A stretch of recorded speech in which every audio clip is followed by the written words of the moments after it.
What was the difference between the Jays in your mind during that homestand where everyone wanted us to hit the old panic button again, and we probably could have, and what we saw in the final game of that series against the Orioles and carrying it into the Bronx? It was magic. Just mojo, there's just the will to win. They wanted Pixie it dust. more. Yeah, wanted it more. They didn't I love want that it one. enough the week before. Now they Sean Schneider went there. Stop celebrating. They stopped wearing coats.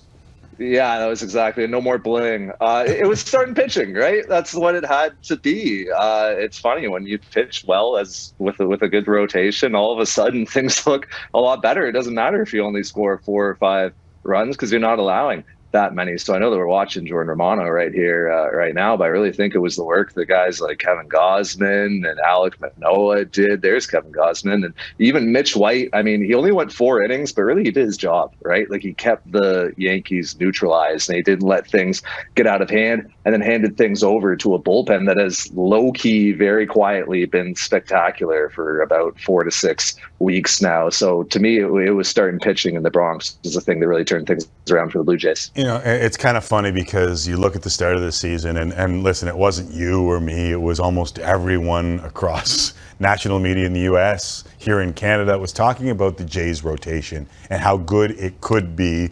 Now, listen, Yusei Kikuchi hasn't worked out, but if you still have the 4 that the Jays have going at a level that they've been going over the last little while, this is a team that can compete with most teams in Major League Baseball, no?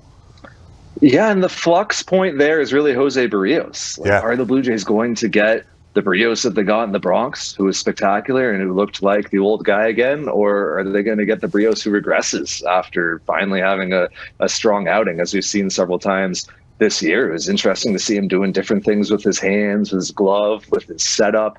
You can read into that what you will. It doesn't look super mechanical to me, so I wonder if that means that they thought he was tipping his pitches or he was giving something away to opposition hitters at times this year. I mean, that would be one explanation for why Barrios' stuff has been so consistent and has been the way that we've seen it throughout his career, and yet has been getting lit up. That would make sense, why they had the swing and miss hasn't been there, why the fastballs have looked so inviting to hitters, why he's been getting the takes on pitches off the plate that he's been getting this year. So I do wonder a bit about that. If the Blue Jays can get Jose Barrios right, if they can get him consistent down the stretch, all of a sudden it is Manoah, Gausman, Barrios, and you are feeling really good in a playoff series. I don't think the Blue Jays want to be having this discussion where they're considering, wow, it's like Ross Stripling someone we're going to start over Jose Barrios in a playoff series. As you know from hosting At the Letters, there are viewers and listeners that you trust in their interactions, and we get a lot of interactions on this show. And I've had some viewers that I trust call George Springer glass,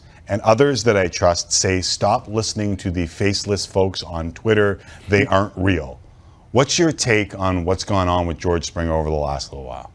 It's been really mysterious. It's been really weird because you think about this knee issue that he's out with right now. I think it was on the first pitch on Thursday that he saw from Frankie Montes, and he fouled it off of his knee. And on the next pitch, he turned around a ball at like 108 miles per hour. In George Springer's last 7 at-bats, he has base hits. Like, it's incredible what the guy does, even when he's clearly compromised with an elbow, with a knee, with whatever else is going on. I think for the Blue Jays right now, the focus is like, look, let's get this guy as healthy as possible towards the end of September and into October. That's when it really matters. That's when we're going to need him most. That's when, no matter what part of him or which multiple parts of him are barking, he's going to have to be in the lineup and he's going to have to be playing. So I think that right now some of the rest and load management that you're seeing is just to get him to that point and to allow him to, as much of a peak as he can provide towards the end of the season, is just to get him there. Because clearly from what we've seen throughout this season, really, even when George Springer's beat up, he's still an impact player.